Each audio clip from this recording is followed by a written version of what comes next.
Sabi pa naman niya sa akin. Sabi ko, no, diskuhan. Sabi niya, kailan ka lang dumating? Sabi ko, ano kailan dumating? Di ba na lumabas? Sabi niya, bakit? Sabi mo na disco. Sabi niya, di ka, ano pumasok? Sabi ko, ano pumasok? Off ko ngayon. Sabi niya, ayun nga pala. Kaya pala hindi siya nagpaparamdam sa ako, hindi siya tumawag. Ah, sabihin mo ano. Sabi ko, ay, hindi, iniisip ko talagang iba. Sabi niya, andyan, wala, sabi niya, kalimutan daw niya. Pinuwang ka na. Sabi nga daw niya ngayon pa, ang ko. Ah, wala ka sa akin. Order ako ng 30 kilo kasi Saturday, Sunday. Sabi ni Chef, are you sure? Saturday, Sunday. Saturday, Sunday, Chef.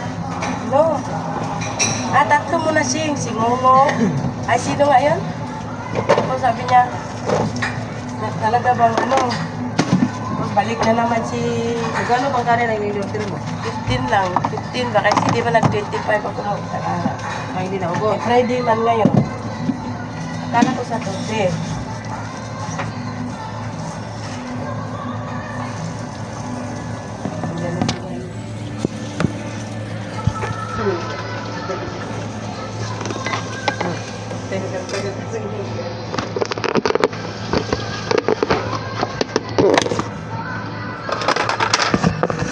Yung matanda ka ganyan lang. Minsan eh. Oo. Uy, ito matanda yun. Ay, dami naman. Yan, minsan eh.